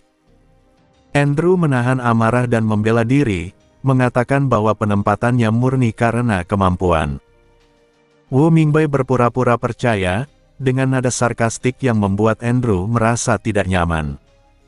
Namun Andrew menganggap Wu Mingbai tidak berbahaya dan melunakkan sikapnya. Ia menyatakan akan menyambut Wu Mingbai kembali ke Yafei dengan jamuan besar dan menawarkan diri menjawab pertanyaan apapun. Wu Mingbai memanfaatkan situasi itu, meminta Andrew menjelaskan etiket kerajaan Yafei saat itu juga. Andrew terpaksa menurut, karena menolak akan terlihat buruk. Ia menjelaskan berbagai aturan dasar sampai pertunjukan berikutnya dimulai, barulah Wu Mingbai membiarkannya pergi. Setelah Andrew pergi, Wu Mingbai tetap tersenyum seolah pertemuan keluarga biasa. Namun Jiang Tianming dan yang lain tahu itu bukan keakraban sejati. Mereka melihat dengan jelas bagaimana Wu Mingbai mengungguli Andrew dalam adu kata. Jiang Tianming menenangkan Wu Mingbai, mengatakan bahwa jika Yafei tidak menerimanya, itu bukan masalah, orang tuanya pasti peduli, jika tidak, Andrew tak akan bersikap waspada. Lan Subing dan Qi Huang ikut menyemangati dengan candaan berlebihan, membuat Wu Mingbai tertawa tulus. Upacara pembukaan berlanjut hingga pengumuman format kompetisi. Kompetisi dunia dibagi dua tahap. Tahap pertama adalah pertarungan 1 lawan 1 antar akademi. Setiap kemenangan memberi 2 poin, seri 1 poin, dan kalah 0 poin. Setiap peserta hanya boleh bertanding sekali, mencegah satu orang menyapu semua lawan dan mendorong perkembangan tim yang seimbang. 3 kekalahan berarti eliminasi sementara. Setelah tahap ini, tim dengan poin di bawah setengah langsung tersingkir. Format tahap selanjutnya dirahasiakan hingga tahap pertama selesai. Pengundian pertandingan pertama dilakukan. Endless Ability Academy mendapat lawan dari akademi kecil yang tidak terkenal, yang berarti peluang menang sangat besar. Kembali ke hotel, Guru Li mengumpulkan semua orang dan menjelaskan situasi kompetisi. Ada 126 negara dan 189 tim. Hanya sedikit tim utama yang benar-benar berbahaya, dan daftarnya telah dikirim. Ia meminta tim utama fokus mempelajarinya, sementara tim cadangan tetap bersiap. Ia juga menegaskan bahwa para cadangan, termasuk Su Bei, tetap memiliki peluang bertanding jika situasinya memungkinkan. Malam itu, Su Bei merasakan kesadaran manga, dan mengetahui bahwa manga telah diperbarui. Ia menyadari bahwa chapter ini tidak terlalu berfokus padanya. Sebagian besar isi chapter menyoroti para senior dan memperkenalkan karakter-karakter baru dalam kompetisi dunia. 2 adegan penting baginya adalah percakapan Andrew dengan penasihatnya dan petunjuk tentang pergerakan Nightmare Beast.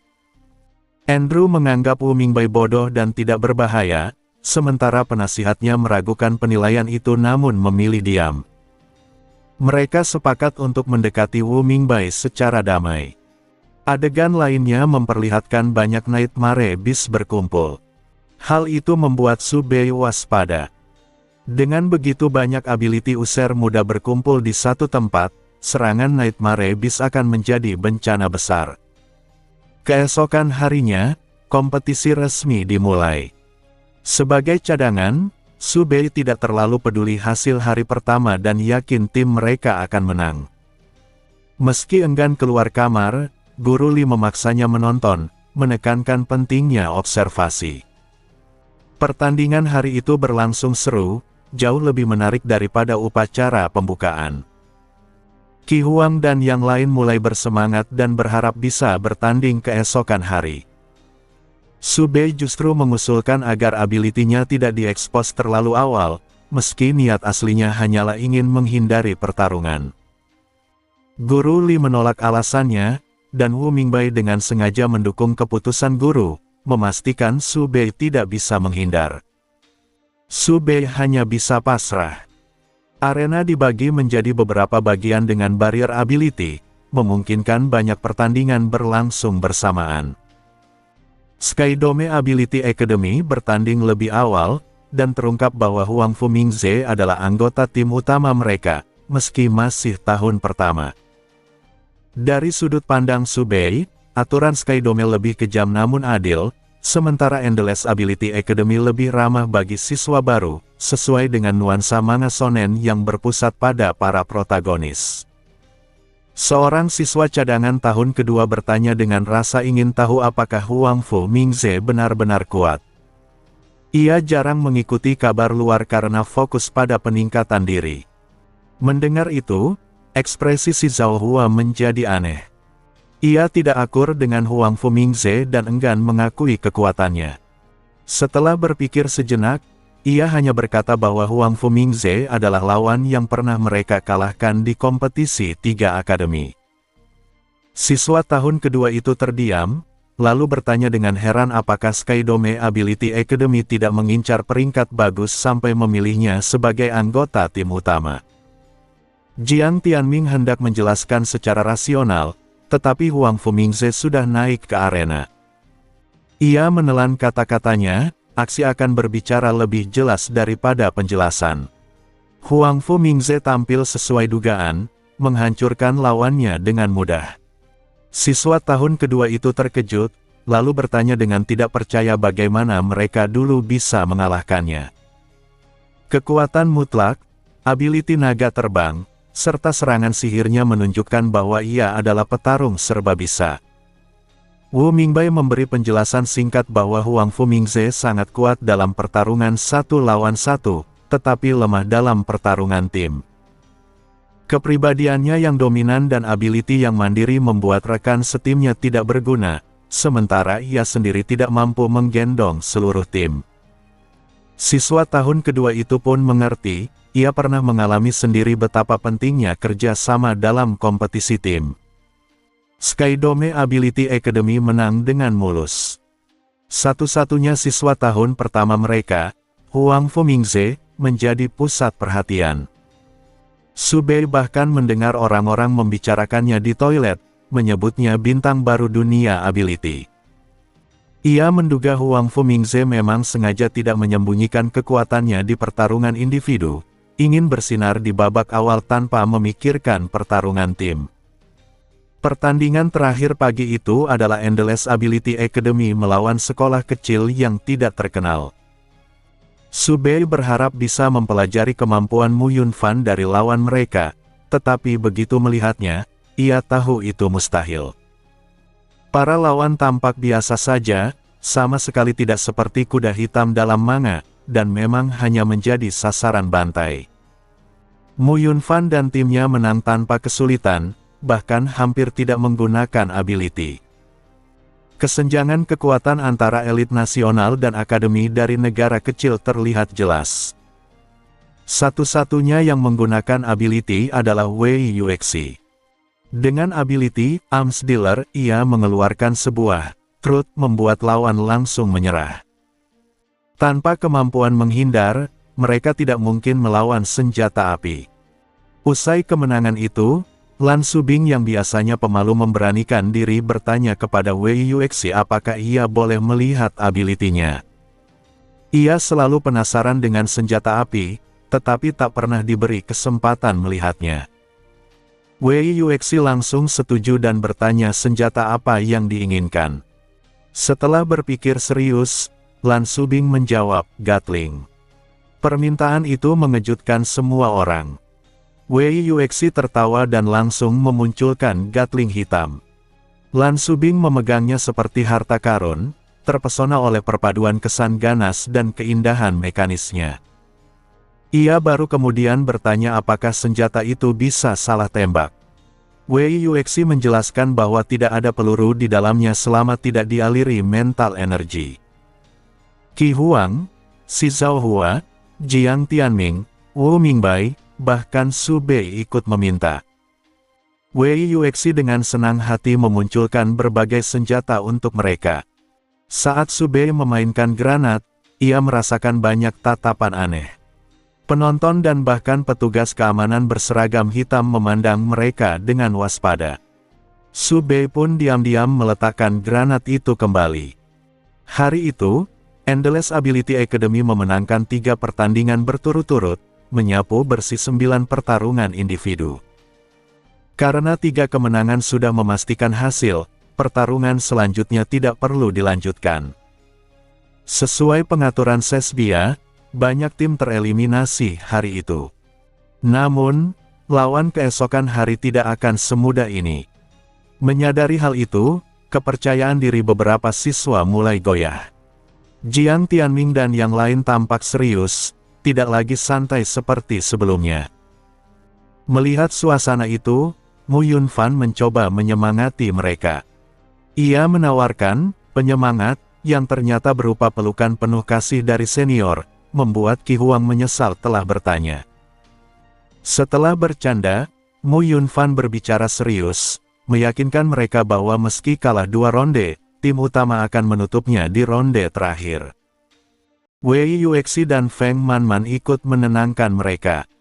Feng Manman mengingatkan bahwa mereka hanyalah siswa tahun pertama, sementara kebanyakan lawan adalah tahun ketiga. Menang adalah bonus, kalah adalah hal wajar. Hesang bahkan menawarkan melafalkan mantra penjernih pikiran, tetapi semua langsung menolaknya karena trauma mendengarnya sebelumnya. Zhang Seng menyatakan keyakinannya pada Jiang Tianming dan yang lain, membuat suasana lebih ringan. Lan Subing lalu bertanya kemana Luo Li pergi. Feng Manman menjawab bahwa Luo Li sedang tidur di hotel karena anak-anak butuh istirahat. Lawan hari itu diumumkan, Wilder Ability School, tim sekunder dari Li Guo. Meski hanya tim sekunder, reputasi Li Guo selalu kuat, dan mereka berhasil lolos eliminasi hari pertama. Mendengar itu, ketegangan kembali muncul. Guru Li menyuruh mereka mempelajari data lawan dan meminta siapa yang percaya diri untuk maju pertama. Semua siswa tahun pertama mengangkat tangan, begitu pula para siswa tahun kedua. Guru Li memutuskan mengirim 1 siswa tahun pertama dan 1 siswa tahun kedua untuk menjaga keseimbangan dan meminimalkan risiko. Subei awalnya mengira dirinya aman, tetapi Zhang Seng sengaja mengusulkan namanya dengan alasan keadilan, membuat semua orang tidak puas. Guru Li justru setuju dan menunjuk Subei sebagai peserta pertama. Subei hanya bisa tertawa pahit.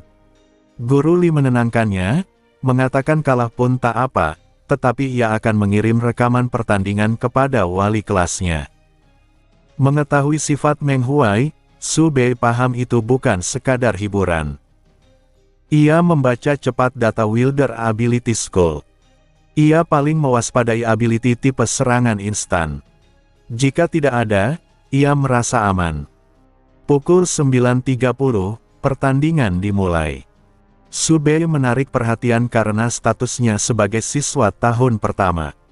Penonton berspekulasi, kemunculan siswa muda biasanya berarti kekuatan luar biasa. Lawan Subei memiliki ability Insect King, pengendali serangga. Pertarungan ini harus cepat. Jika dibiarkan, arena akan dipenuhi serangga.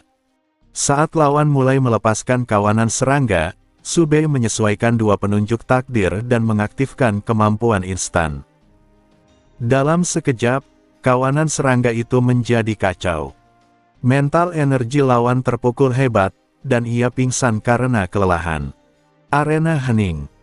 Beberapa saat kemudian, pembawa acara dengan ragu mengumumkan kemenangan Endless Ability Academy.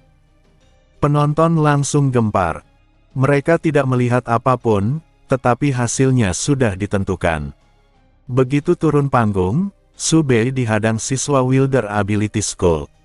Mereka menuntut penjelasan mengapa ability rekan mereka lepas kendali. Subei menjawab santai bahwa mungkin itu hanya nasib buruk. Marah, pihak Wilder mengajukan permintaan peninjauan pasca pertandingan. Kerumunan kembali heboh. Permintaan itu berarti mereka mencurigai Subei berbuat curang dan meminta pemeriksaan resmi terhadap ability dan alat yang digunakan.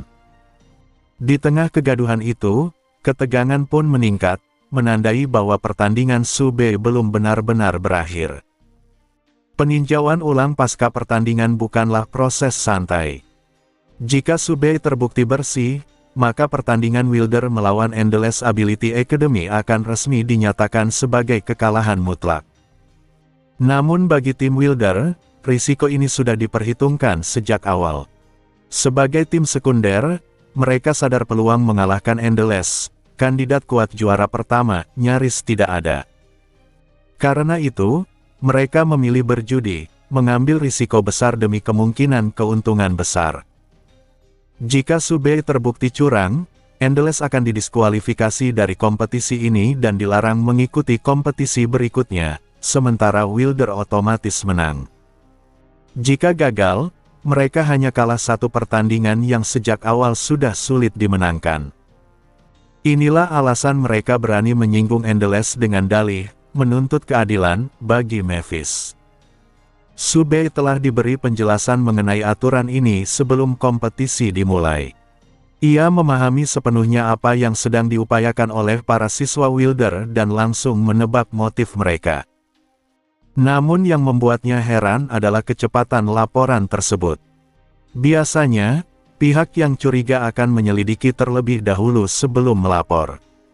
Fakta bahwa Wilder melapor hampir seketika membuat Subei menyimpulkan bahwa mereka memang telah menimbang untung rugi dan menilai laporan itu menguntungkan apapun hasilnya. Meski memahami tujuan mereka, Subei sama sekali tidak peduli. Ia tidak curang dan tidak merasa bersalah. Saat beberapa siswa Wilder menghadangnya, Subei sempat mempertimbangkan apakah tindakan mereka bisa dianggap sebagai pembelaan diri yang sah. Namun sebelum situasi memburuk, Guru Lee datang dengan tergesa-gesa. Ia berdiri di depan Subei dan menghadapi para siswa Wilder dengan sikap tenang namun penuh wibawa, menegaskan bahwa mereka harus menunggu hasil peninjauan dengan tertib dan tidak mengganggu muridnya. Pemimpin siswa Wilder segera menjelaskan dengan nada jauh lebih lemah. Tanpa kehadiran guru mereka, para siswa jelas merasa tertekan saat berhadapan dengan guru akademi lain, apalagi dalam posisi bersalah. Guru Lee tidak menanggapi alasan itu dan justru berbalik menanyakan kondisi Subei dengan lembut. Subei menjawab bahwa dirinya baik-baik saja. Jika memang ada masalah, ia sudah bertindak sejak tadi.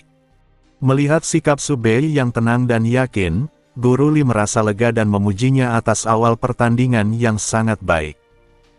Ia sepenuhnya percaya Subei tidak curang. Ia pernah menyaksikan ujian akhirnya dan tahu bahwa ability Subei bekerja secara nyaris tak terdeteksi. Reaksi Memphis pun tampak masuk akal dalam konteks pertarungan. Karena adanya permintaan peninjauan, Subei harus diisolasi sementara. Guru Lee mengantarnya ke sebuah ruangan pribadi. Setelah itu, seorang petugas keamanan bertugas mengawasi Subei hingga hasil penyelidikan keluar. Efisiensi Sesbia terbukti tinggi. Dalam waktu 10 menit, hasil pemeriksaan sudah selesai tanpa perlu verifikasi tambahan dari Subei. Pejabat resmi mengumpulkan siswa Wilder dan menjelaskan bahwa kegagalan ability Memphis disebabkan oleh pestisida pada buah yang ia makan sehari sebelumnya. Ketika Memphis melepaskan mental energi, zat tersebut bereaksi dan memicu serangga ability-nya kehilangan kendali.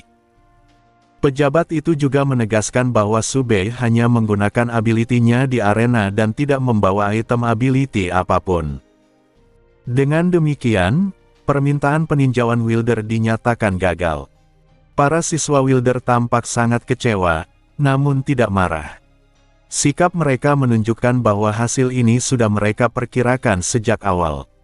Guru mereka meminta para siswa untuk meminta maaf kepada Subei. Setelah itu, sang guru dengan nada ramah menanyakan bagaimana Subei membuat ability Memphis gagal.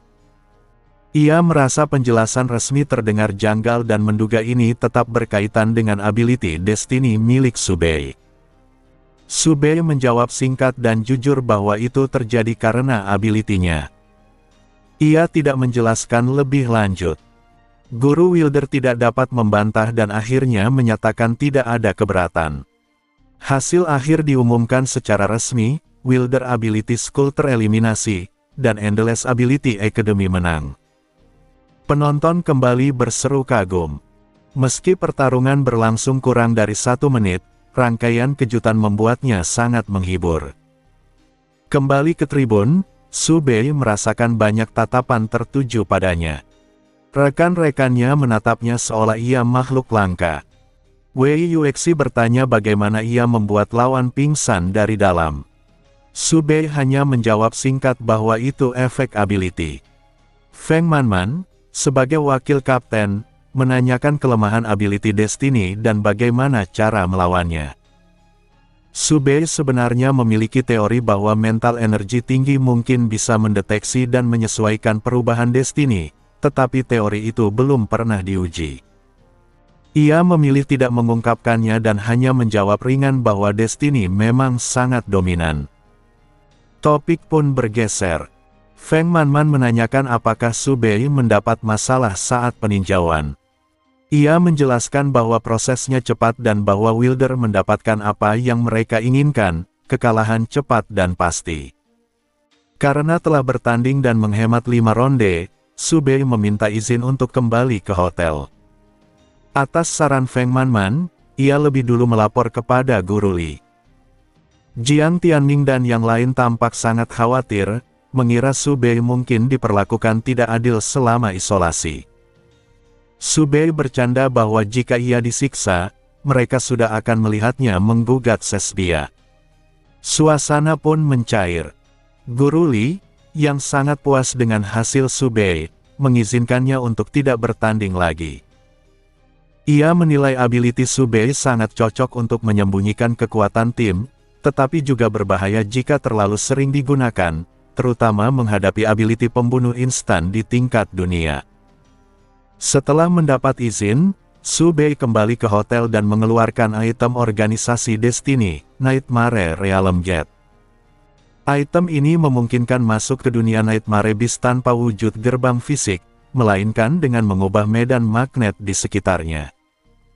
Dengan dikombinasikan dengan Invisibility Charm, metode ini hampir mustahil terdeteksi. Subei memberitahu Guru Li dengan alasan berkeliling Sesbia. Guru Li mengizinkannya tanpa banyak bertanya, meski ia tahu Subei bukan tipe siswa biasa.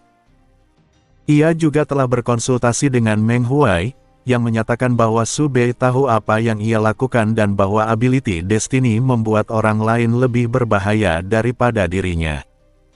Setelah menyesuaikan keberuntungannya ke kondisi terbaik, Subei mengaktifkan Nightmare Realm Gate.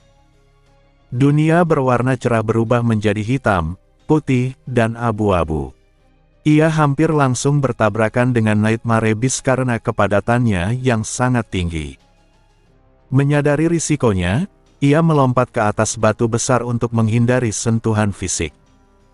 Ia mengamati sekeliling dan menemukan sebuah tenda yang tampak seperti pusat komando Nightmare Beast. Untuk menciptakan celah, ia memanipulasi sebuah gear untuk membunuh Nightmare Beast di kejauhan. Kepanikan pun menyebar, menarik perhatian Nightmare Beast tingkat menengah dan tinggi, menciptakan ruang kosong. Memanfaatkan kesempatan itu, Subei masuk ke dalam tenda. Dengan teknik pelindung mental energi dari arsip Destiny dan Invisibility Charm dari Manga Consciousness, keberadaannya sepenuhnya tersembunyi. Di dalam tenda, banyak Nightmare Beast tingkat tinggi berkumpul, termasuk satu Nightmare Beast berbentuk layar yang menampilkan siaran langsung venue. Percakapan mereka mengungkapkan bahwa mereka sedang mendiskusikan pertahanan tersembunyi manusia dan sebuah rencana besar yang mereka yakini sempurna. Meski Nightmare Beast berbentuk otak tetap skeptis, mengingat rencana mereka selalu gagal di masa lalu. Mendengar pernyataan Nightmare Beast berbentuk otak bahwa rencana mereka selalu gagal, Nightmare Beast lainnya terdiam. Meskipun itu adalah kenyataan, penyampaiannya yang terlalu lugas membuat mereka kehilangan muka. Mereka semua adalah makhluk cerdas, namun fakta bahwa rencana mereka terus berakhir dengan kegagalan tetap sulit diterima. Nightmare Beast berbentuk duyung akhirnya menghela napas dan tidak membantah. Ia menyetujui untuk terus mencari pertahanan tersembunyi manusia, karena menghancurkan kekuatan tersembunyi itu akan membuat rencana mereka berjalan lebih lancar. Dari percakapan tersebut, Subei menyimpulkan dengan jelas bahwa Nightmare Beast memang memiliki sebuah rencana besar, sebuah rencana yang mampu melewati pertahanan Sesbia dan membahayakan para peserta kompetisi. Hal ini membuat situasi jauh lebih serius. Sesbia tentu bukan pihak bodoh. Sebagai tuan rumah kompetisi dunia dan dengan gangguan Nightmare Beast yang terjadi setiap tahun, pertahanan mereka seharusnya sudah dipersiapkan dengan matang. Fakta bahwa Nightmare Beast masih yakin pada rencana mereka menunjukkan adanya celah yang tidak biasa. Setelah keheningan sejenak, Nightmare Beast berbentuk otak kembali berbicara. Ia menyatakan telah memeriksa situasi dan tidak menemukan masalah, lalu memerintahkan untuk membunuh seseorang bernama Jiram. Nama itu asing bagi Subei, namun dari nada pembicaraan, jelas bahwa Jiram memegang peran penting dalam rencana Nightmare Beast. Jika ia bisa mengidentifikasi siapa Jiram, maka sebagian dari rencana musuh mungkin bisa ditebak. Tiba-tiba, sebuah suara aneh terdengar dari sudut tenda, suara yang hampir mustahil dihasilkan oleh makhluk manusia. Bahkan Subei yang memiliki mental energi tinggi sempat merasa pikirannya terguncang sesaat. Ia segera menoleh dan melihat Nightmare Beast berbentuk malaikat hitam. Makhluk itu bukan malaikat humanoid biasa, melainkan sebuah mata raksasa yang dikelilingi cincin-cincin yang saling berpotongan, menyerupai entitas asing. Penampilannya menimbulkan rasa tidak nyaman yang kuat. Beruntung, Subei telah menyelubungi dirinya dengan mental energi sehingga pandangan makhluk itu tidak menangkap keberadaannya. Nightmare Beast malaikat itu berbicara dengan suara tenang namun tidak wajar, menyatakan bahwa tingkat keberhasilan rencana mereka sedang menurun. Nightmare Beast duyung kebingungan. Ia mengingatkan bahwa sebelumnya makhluk malaikat itu mengatakan tidak bisa merasakan tingkat keberhasilan rencana ini, karena manusia telah menyiapkan penanggulangan terhadap Nightmare Beast malaikat. Dalam peristiwa besar, keberadaan makhluk malaikat ini biasanya tidak berguna. Menanggapi itu, Nightmare Beast malaikat menjelaskan bahwa meski tidak bisa merasakan angka pasti, ia bisa merasakan fluktuasinya. Sejak beberapa saat lalu, tingkat keberhasilan tersebut terus menurun. Hati Subei menegang. Ia menyadari bahwa penurunan ini kemungkinan besar disebabkan oleh dirinya yang sedang menguping. Namun ia juga merasa aneh. Dalam logikanya, dengan keberadaan kelompok protagonis, rencana Nightmare Beast seharusnya memiliki tingkat keberhasilan 0 sejak awal. Bagaimana mungkin masih bisa menurun? Manga Consciousness kemudian berbicara kepadanya dan menjelaskan bahwa dari sudut pandang dunia manga, Jiang Tianming dan yang lain memang ditakdirkan untuk menang, tetapi tidak ada karakter di dunia ini, selain Subei, yang dapat menyadari hal tersebut. Karena itu, perhitungan tingkat keberhasilan Nightmare Beast malaikat tidak memasukkan faktor takdir protagonis.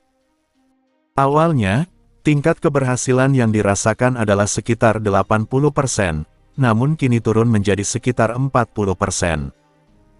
Subei cukup terkejut bahwa keberadaannya saja bisa menyebabkan perubahan sebesar itu. Manga Consciousness menjelaskan bahwa jika Subei membocorkan informasi ini, pihak penyelenggara akan bereaksi, tetapi alur cerita tetap akan berjalan, hanya dengan sedikit penyesuaian. Sementara itu, Nightmare Beast mulai menyusun potongan-potongan kejadian. Kematian aneh Nightmare Beast di luar tenda, ditambah peringatan dari Nightmare Beast malaikat, membuat Nightmare Beast berbentuk otak menyimpulkan bahwa kemungkinan besar ada manusia yang menyusup ke markas mereka. Nightmare Beast duyung segera menyetujui kemungkinan tersebut. Para Nightmare Beast lain mulai memancarkan gelombang mental energi, memindai seluruh tenda.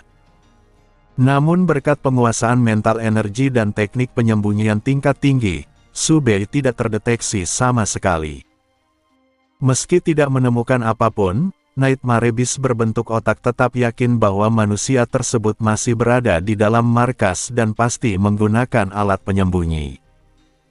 Nightmare Beast layar menyarankan untuk memeriksa kemungkinan menemukan penyusup tersebut, namun Nightmare Beast malaikat menolak dan menyatakan bahwa prioritas utama adalah mengunci ruang agar penyusup tidak bisa kabur.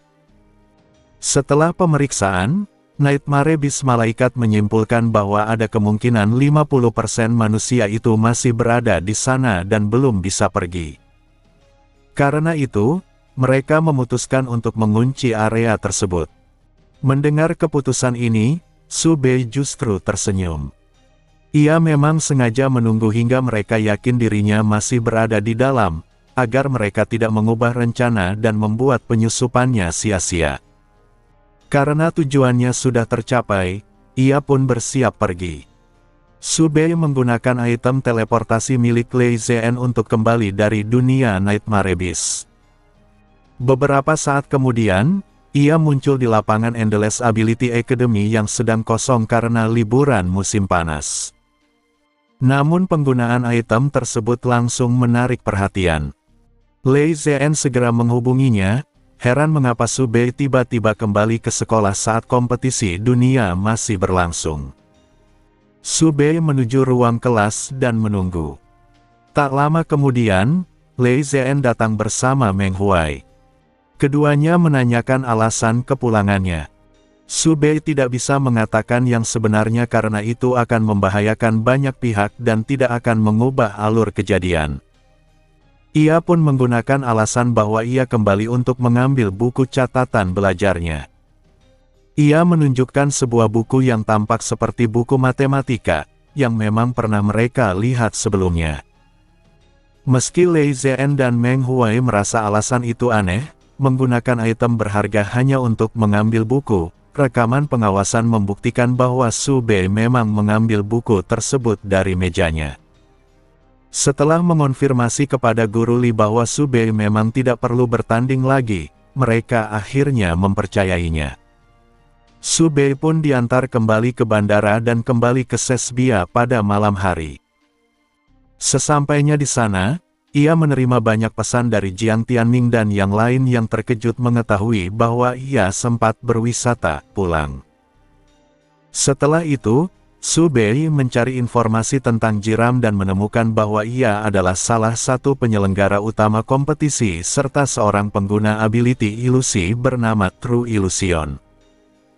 Dari sini, Su Bei menyimpulkan bahwa fase kedua kompetisi kemungkinan besar melibatkan ilusi, dan tujuan Nightmare Beast bukanlah membunuh Jiram, melainkan mengendalikannya. Ia menilai bahwa selama bahayanya bersifat individual, ia masih bisa mengatasinya. Namun ia menyesalkan tidak bisa mengumpulkan lebih banyak informasi karena ruang telah dikunci terlalu cepat. Malam itu, Jiang Tianming dan yang lain berkumpul di kamar Su Bei. Mereka menanyai aktivitasnya seharian, namun Su Bei tetap menggunakan alasan yang sama. Percakapan pun bergeser ke rencana masa depan, tentang masuk sekolah biasa dan kehidupan setelah lulus. Su Bei menjelaskan bahwa sekolah yang ia cari hanyalah cadangan dan belum diputuskan. Hari ketiga kompetisi pun tiba. Ketika mengetahui bahwa pertandingan pertama hari itu adalah melawan akademi milik Elvis, ketertarikan Su Bei langsung muncul. Sebagai karakter sampingan yang sering muncul, Su Bei tahu bahwa setiap kemunculan Elvis di dalam alur cerita tidak akan pernah sederhana. Kehadiran Su Bei di arena membuat Zhang Sheng terkejut dan bertanya mengapa ia datang hari ini. Su Bei menjawab santai bahwa ia datang untuk menonton temannya bertanding. Feng Manman segera mengingat bahwa Su Bei pernah menjadi siswa pertukaran di Alpha Ability Academy. Ia mengingatnya dengan jelas karena ikut mengatur pertukaran tersebut sebagai sekretaris OSIS, dan baginya, urusan pertukaran bukanlah hal kecil. Percakapan pun bergeser ke pemilihan OSIS yang akan datang. Si Zhaohua bertanya tentang peluangnya jika mencalonkan diri sebagai sekretaris. Feng Manman menjelaskan bahwa semuanya bergantung pada kompetitor dan dinilai secara menyeluruh, nilai akademik, reputasi, dan prestasi. Ia sendiri menjadi presiden karena unggul mutlak dalam reputasi dan kontribusi, terutama berkat perannya dalam operasi penyelamatan besar sebagai pengguna ability penyembuhan. Qi Huang merenungkan hal itu dengan serius, menyadari bahwa dirinya tertinggal dari si Zhaohua dan perlu keunggulan unik untuk menang. Mu Yunfan lalu menyela dengan ide konyol, menyarankan agar semua siswa jatuh cinta padanya, sebelum akhirnya dibungkam oleh Feng Manman yang menekan wajahnya ke meja dengan ekspresi lelah. Semua orang memilih berpura-pura tidak melihat kejadian itu. Perhatian kemudian kembali ke pertandingan. Jiang Tianming, Si Zhaohua, Lan Subing, dan Wu Mingbai semuanya ingin melawan Elvis. Karena Subei telah dibebaskan dari pertandingan individu, Guru Li menolak permintaannya. Akhirnya, mereka memutuskan melalui gunting batu kertas, dan Wu Mingbai menang. Pertarungan antara Wu Mingbai dan Elvis berlangsung sengit. Wu Mingbai mencoba meniru strategi Jiang Tianming sebelumnya, menggunakan kekuatan penghancur lingkungan untuk memaksa Elvis ke dalam celah waktu. Namun Elvis yang sekarang jauh berbeda. Ia telah berkembang pesat sejak pertemuan terakhir mereka. Elvis menunjukkan penguasaan penuh atas ability Time Hourglass. Ia mempercepat waktu miliknya sendiri, memperlambat waktu Wu Mingbai, memutar balik kerusakan yang ia terima, dan bahkan memulihkan dirinya. Ia menjalankan 4 efek waktu sekaligus, menunjukkan kemampuan multitasking yang luar biasa. Dibandingkan 6 bulan lalu, kekuatannya telah melonjak secara kualitatif. Bukan hanya para siswa tahun pertama, para senior pun terlihat serius. Bahkan Subei mengakui bahwa dirinya tidak yakin bisa menang melawan Elvis saat ini. Jika Elvis lebih cepat, ia bisa memutar balik segalanya sebelum Subei sempat memengaruhi takdir. Wu Mingbai akhirnya kalah telak. Meski kecewa, ia menerima kekalahan itu dan menyadari bahwa ia perlu menjadi lebih kuat. Jiang Tianming dan yang lain mengakui bahwa kemenangan mereka atas Elvis di masa lalu terjadi karena waktu yang menguntungkan, bukan karena Elvis lemah. Setelah itu, giliran kelompok Mu Yunfan bertanding. Sebagai tim sekunder dari Akademi Internasional, kekuatan mereka sangat solid. Subei memperhatikan dengan saksama ability mereka. Ability Mu Yunfan, Light of Hope, memanifestasikan harapan menjadi serangan, senjata, atau perisai, dan tidak mengonsumsi mental energi, melainkan harapan. Ability ini menjadi semakin kuat ketika berada di sekitar sekutu, menjadikannya sangat unggul dalam pertempuran tim.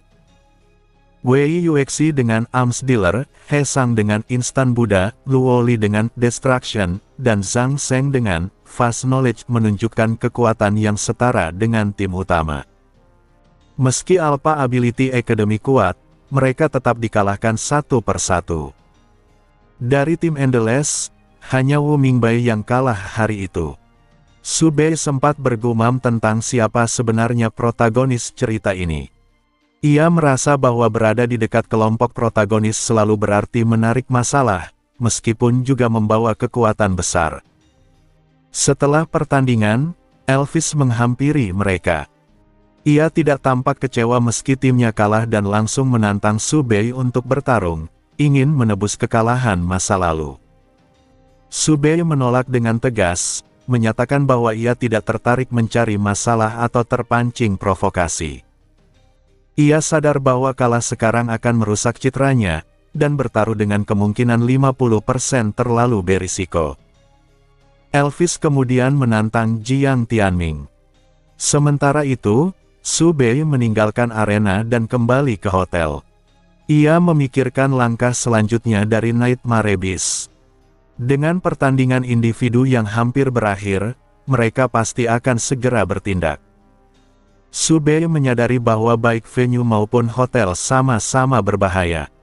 Sesampainya di hotel, ia menaikkan keberuntungannya ke tingkat maksimum dan menuju atap, tempat yang sering menjadi lokasi kejadian penting dalam cerita. Atap terlihat kosong, hanya angin dingin yang bertiup. Namun Subei melihat sekumpulan besar Destiny Campus melayang di udara dan langsung menyimpulkan bahwa itu bukan lokasi yang tepat. Saat ia hendak pergi, pintu atap tiba-tiba tertutup rapat. Suara nyaring seperti boneka terdengar di belakangnya, menyatakan bahwa Subei telah menemukan mereka. Atap pun berubah, dipenuhi Nightmare Beast. Sebagian besar adalah mid-level, sementara Nightmare Beast berbentuk labu hitam yang berbicara adalah high-level, kemungkinan sumber kemampuan penyamaran mereka. Subei mempertanyakan kelalaian pemerintah Sesbia yang membiarkan begitu banyak Nightmare Beast menyusup. Nightmare Beast Labu menjawab bahwa mereka berhasil melewati patroli dan sulit dideteksi. Karena semua high-level Nightmare Beast berbagi sudut pandang, makhluk itu mengenali Subei dan tahu bahwa ia sering menghindari konflik.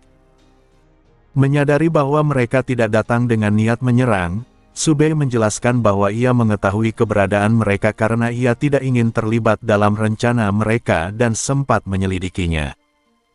Setelah berdiskusi secara mental dengan yang lain, Nightmare Beast Labu menawarkan jaminan, jika Subei tidak ikut bertanding, maka rencana Nightmare Beast di dalam arena tidak akan memengaruhinya. Subei menanggapi pernyataan Nightmare Beast berbentuk labu dengan tenang. Ia mengatakan bahwa destininya menunjukkan kemungkinan besar ia tetap akan turun bertanding. Ucapannya setengah jujur. Ia sendiri belum yakin akan mengikuti pertandingan final, karena dalam tim protagonis ada 6 orang sementara tim battle biasanya hanya membutuhkan 5. Dengan sedikit keberuntungan, ia bisa saja tidak diturunkan. Namun, Subei selalu menyiapkan rencana terburuk. Jika memungkinkan, ia justru ingin ikut serta, karena peristiwa utama alur cerita lebih baik dialami langsung daripada sekadar diketahui dari manga. Nightmare Beast Labu itu ragu. Sebagai cadangan, Subei seharusnya bisa duduk di bangku penonton. Ia telah mempelajari aturan kompetisi, setiap akademi membawa 15 peserta, terdiri dari tim utama dan cadangan. Bahkan jika tim utama tumbang, masih banyak cadangan yang bisa menggantikan, sehingga tidak semua orang pasti turun ke medan laga. Nightmare Beast itu juga telah meneliti Endless Ability Academy, karena akademi tersebut dianggap ancaman besar bagi Nightmare Beast, termasuk para pesertanya. Subei menjawab santai bahwa tidak ada aturan yang melarang peserta cadangan untuk bertanding.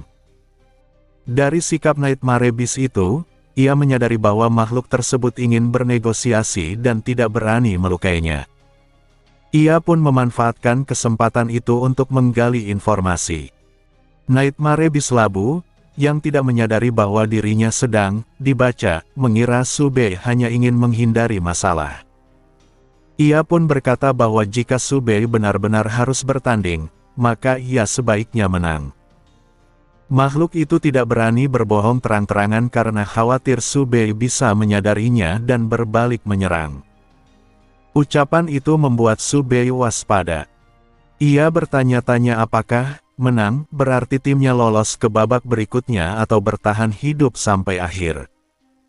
Jika hanya soal kemenangan tim, ia tidak terlalu khawatir, karena aura protagonis biasanya menjamin Jiang Tianming dan timnya bisa menang. Namun jika maksudnya bertahan sampai akhir dari seluruh rangkaian kekacauan, Subei tidak yakin bisa selamat tanpa aura protagonis. Karena itu, ia lebih memilih untuk tidak ikut bertanding. Ia lalu berpura-pura tidak percaya, mengatakan bahwa keadaan di luar arena pasti akan kacau dan mustahil Nightmare Beast tidak punya rencana lain. Nightmare Beast Labu menjawab bahwa pihak luar bukan target mereka. Kalaupun ada bahaya, itu hanya kecil.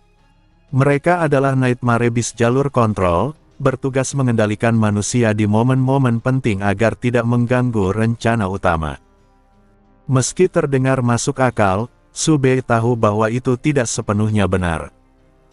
Jika target mereka hanya para siswa, tidak mungkin begitu banyak Nightmare Beast berkumpul di dunia Nightmare Beast.